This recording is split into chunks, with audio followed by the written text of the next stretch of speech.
Hello दोस्तों, welcome back to my channel. तो अगर आप इस टाइम पे नर्सरी जाते हो और नर्सरी से न्यू गुलाब लेके आते हो तो उसको हमें रिपोर्टिंग कैसे करना है, उसकी ग्रोथ कैसे बढ़ानी है और उसकी ग्रोथ बढ़ती है तो हमें कैसे उसका केयर करनी है, इस विंटर में इस टॉपिक के ऊपर आज हम बात करने वाले हैं। वीडियो अगर आपके काम की हो तो वीडियो को लाइक करिएगा और अगर मेरे चैनल पर पहली बार हो तो चैनल को भी सब्सक्राइब कर लीजिएगा, क्योंकि ऐसे ही गार्डनिंग से रिलेटेड वीडियो मैं आपके लिए लेके आती रहती हूँ। तो आप देख सकते हैं ये मेरे कुछ रोजेस के प्लांट्स हैं जो कि मैंने अब ये तकरीबन 1-1 साल के हो गए हैं कुछ प्लांट्स, और कुछ प्लांट मेरे अभी न्यूली हैं।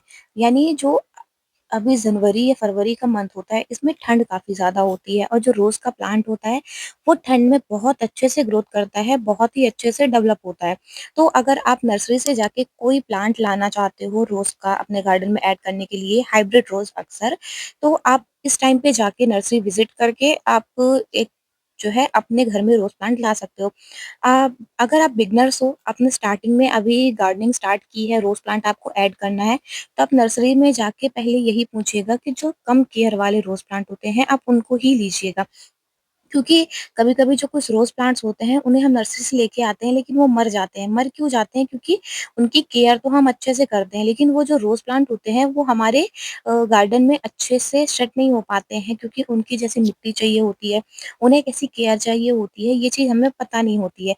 इसलिए अगर हम न्यू गार्डनर्स हो, आपको इस चीज़ की अभी अच्छे से नॉलेज नहीं है, तो पहले तो आप उस प्लांट के बारे में अच्छे से नॉलेज ले लीजिए, या फिर जो सॉफ्ट प्लांट होते हैं, जो ईज़ी टू वे पे ग्रो करते हैं, आप उसी को जाके ले आइए।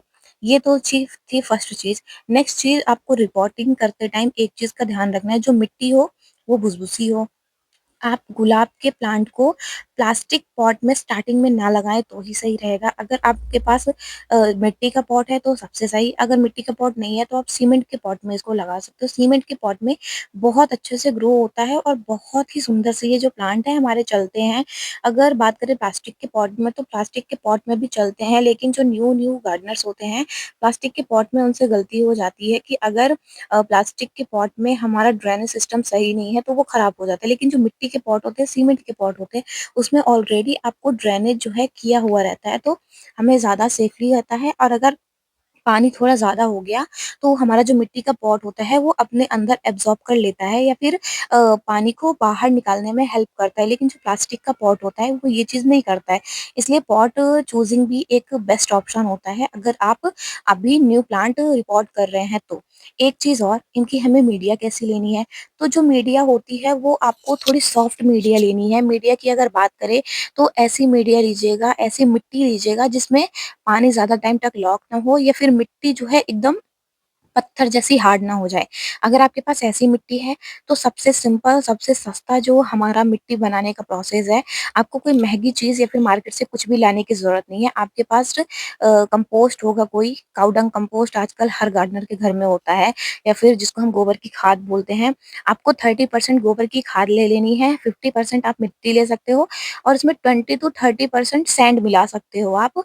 फिर मिट्टी का 40% कर लीजिएगा, 30% आप सैंड मिला लीजिएगा, 30% उसमें आप गोबर की खाद मिला लीजिएगा, या फिर आपके पास वर्मी कंपोस्ट हो आप उसको मिला लीजिएगा। दोनों को अच्छे से मिला के, इन तीनों चीज़ों को अच्छे से मिला के, अगर आपके पास हो तो आप फंगिसाइड पाउडर डाल सकते हो 1 चम्मच, नहीं है स्किप कर सकते हो। अगर आपके पास हो नीम खली, तो थोड़ा-सा आप मतलब 1 मुट्ठी के करीब नीम खली भी डाल सकते हो, नहीं है तो आप स्किप कर सकते हो, लेकिन अगर आपके पास है तो डाल दीजिएगा। इससे जो होता है, थोड़ा रूट सिस्टम जो होता है मजबूत होता है हमारे प्लांट्स का, और उसके साथ-साथ जो हमारा प्लांट होता है वो ग्रोथ ज़्यादा अच्छे से करता है। फंगस लगने का जो प्रॉब्लम होता है फंगिसाइड पाउडर से, वो भी नहीं होता है रूट्स में। तो ये चीज़ें अगर आपके पास हो तो ठीक है, अगर ये चीज़ नहीं हो तो आप इन दोनों को स्किप कर दीजिएगा और अच्छे से मिक्सचर बना के पहले अपने प्लांट के नीचे आप दिया रख सकते हैं, या फिर कोई भी कंकड़ पत्थर छोटे-छोटे, ताकि जो ड्रेनेज होल है वो मिट्टी से कवर ना हो। रखने के बाद सूखी आप घास भी बिछा सकते हो। उसके बाद आप अपने प्लांट को फिल कर दीजिए। उसके साथ जो आपने प्लांट लेके आए हैं उसको पॉली बैग से आप कट करिए, क्योंकि अक्सर जो नर्सरीज़ में प्लांट लगे होते हैं वो पॉली बैग में ही लगे होते हैं, काली-काली पन्नी में लगे होते हैं। उनको आप रिमूव करिए और जो हमारी रूट बॉल होगी उसको बिना टच किए, आप चाहो तो नीचे से थोड़ा-सा लूज़ कर दीजिएगा, जो मिट्टी है लूज़ कर दीजिएगा, नहीं लूज़ करना तब भी चलेगा। बस ऐसे ही आप अपने जो पॉट है उसपे ट्रांसप्लांट कर दीजिएगा। इससे जो आपका ट्रांसप्लांटेशन है वो एकदम क्लियर हो जाएगा और आपका जो प्लांट है वो रेडी हो जाएगा। प्लांट को रिपोर्ट करने के बाद, ट्रांसप्लांट करने के बाद अब हमें करना क्या है कि जो हमारा प्लांट होता है उसको ऐसी जगह रखना है जहाँ इसको धूप ना मिले, बस छन के 1 से 2 घंटे की धूप आए, क्योंकि अगर अभी हम डायरेक्ट सनलाइट में रख देंगे तो हो सकता है हमारा प्लांट इतना ज़्यादा शॉक ना झेल पाए। इसलिए ऐसी जगह इसको ज़रूर रखिएगा जहाँ हमारा जो प्लांट है वो अच्छे से ग्रोथ करे, अच्छे से डेवलप हो। इसकी जो रूट होती है थोड़ा स्ट्रेस में ना जाएँ, थोड़ा उनको कम्फर्ट फ़ील कराने के लिए ऐसी जगह पे रखना है जहाँ पे 2 से 3 घंटे की अ, छन के धूप आए, प्रॉपर धूप ना आए, या फिर आप बोल सकते हो थोड़ा-सा लाइट आए। 1 हफ्ते तक आप ऐसा कर सकते हो। 1 हफ्ते के बाद आप अपने प्लांट्स को सीधी धूप में रखिएगा। सीधी धूप में रखोगे तो इससे हमारा प्लांट में बहुत अच्छी ग्रोथ आएगी और आप देखोगे आपका प्लांट तुरंत ग्रोथ लेना स्टार्ट कर देगा।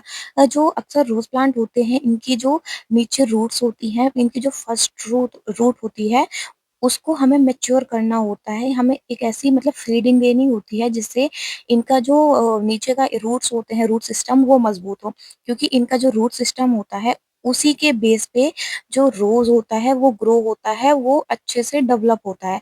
अगर आप चाहते हो कि आपकी जो रोज़ की कंडीशन है स्टार्टिंग से ही कुछ ऐसी हो जैसे सामने मेरे रोज़ की है, एकदम लश ग्रीन लीव्स हो, रोज़ का प्लांट की जो ग्रोथ हो एकदम अच्छे से हो, तो पहले आपको इसके रूट सिस्टम को मज़बूत करना होगा। यानी जो रूट होता है वो एकदम बेस्ट होना चाहिए। उसके लिए आपको करना क्या है, जब आप रोज़ प्लांट लगाते हो, ट्रांसप्लांट करते हो, उसके बाद इनकी जो एक फूड आता है रोज़ फूड करके उसका नाम है, मार्केट में आप ऑनलाइन भी देख सकते हो, मैं टैग कर दूँगी, अगर आपको वो लेना हो तो आप ले सकते हो। उसको आप अगर डालोगे तो वो बहुत अच्छे से 1 चम्मच या फिर 2 चम्मच के करीब, आप छोटा-सा प्लांट है तो आप 1 चम्मच के करीब ही डालिएगा उसमें। बहुत अच्छी फीडिंग होती है, इससे जो रोज़ प्लांट की हमारी रूट्स होती हैं, स्टार्टिंग की जो रूट्स होती हैं, शायद उसको व्हाइट रूट्स बोला जाता है। व्हाइट रूट जितनी ज़्यादा डेवलप होंगी, उतने ही अच्छा हमारा प्लांट ग्रो करेगा। तो व्हाइट रूट डेवलप होना ज़रूरी है, इसलिए वो फूड हमें देना ज़रूरी है। और एक चीज़, जो प्लांट है उसको प्रॉपर धूप देना है, पानी का ध्यान रखना है, खासकर ठंड में पानी अगर ज़्यादा हो गया, तो प्लांट हमारा मर जाता है, इसलिए पानी का ध्यान रखना। स्टार्टिंग में अगर बड्स बनती हो छोटे-छोटे प्लांट में, तो आप उसको कट करके हटा दीजिएगा, क्योंकि अगर बड्स नहीं बनेंगी तो प्लांट हमारा बहुत अच्छे से ग्रोथ करेगा, साथ में बेशल शूट्स भी निकालेगा। जिससे कि प्लांट की ग्रोथ बहुत जल्दी-जल्दी बढ़ती है। जब प्लांट हमारा थोड़ा-सा बुशी हो जाए, उसको पिंचिंग करके जब आप उसकी टिप काट दोगे, तो वो साइड-साइड से डबल ब्रांचेस निकालेगा, जिससे कि प्लांट बुशी भी होगा, जिसके साथ-साथ हमारा प्लांट हेल्दी भी होगा। पत्तियों पे आप फंगिसाइड का मतलब पत्तियों पे आप नीम ऑयल का स्प्रे करते रहिए।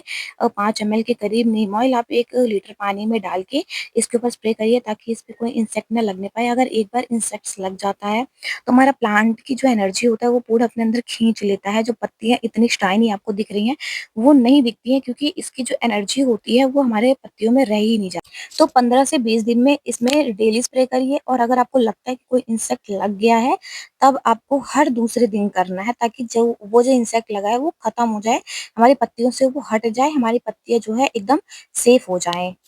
और बेसिक केयर की अगर बात करें तो यही होती है प्रूनिंग, पिंचिंग, और इसके बाद धूप और पानी और थोड़ी-सी फर्टिलाइज़र। इन 5 चीज़ों का अगर आप ध्यान रखोगे तो बहुत अच्छे से जो रोज़ प्लांट की है वो ग्रोथ होता है। विंटर्स में तो इनमें भर-भर के फ्लावरिंग होती है। अगर ओल्ड प्लांट है, उसपे भी आप ये सेम चीज़ अगर अप्लाई करोगे, उसपे भी पानी का ध्यान रखोगे, धूप का ध्यान रखोगे और नाइट्रोजन रिच फर्टिलाइज़र दोगे, तो उससे जो पत्तियाँ होती हैं वो बहुत अच्छी निकल के आती है। लश ग्रीन होती है, साथ में उनमें जो शाइन है वो बनी रहती है। एक चीज़ कि इसमें टाइम टू टाइम पानी का स्प्रे करते रहना है, जिससे कि पत्तियाँ हमारी चमकदार बनी रहती हैं। लेकिन विंटर्स में आप पानी का स्प्रे जो है स्किप कर सकते हैं, क्योंकि ऑलरेडी काफ़ी ज़्यादा ठंड बढ़ चुकी है, क्योंकि जनवरी का मंथ है, इसमें ठंड ऑलरेडी काफ़ी ज़्यादा होती है। अगर आप पानी का स्प्रे करोगे तो इससे भी ज़्यादा मॉइस्चर लॉक होने के कारण जो पत्तियाँ होती हैं वो बर्न हो सकती हैं, प्लांट हमारा खराब हो सकता है। इसलिए अभी आप पानी का स्प्रे नहीं करिएगा।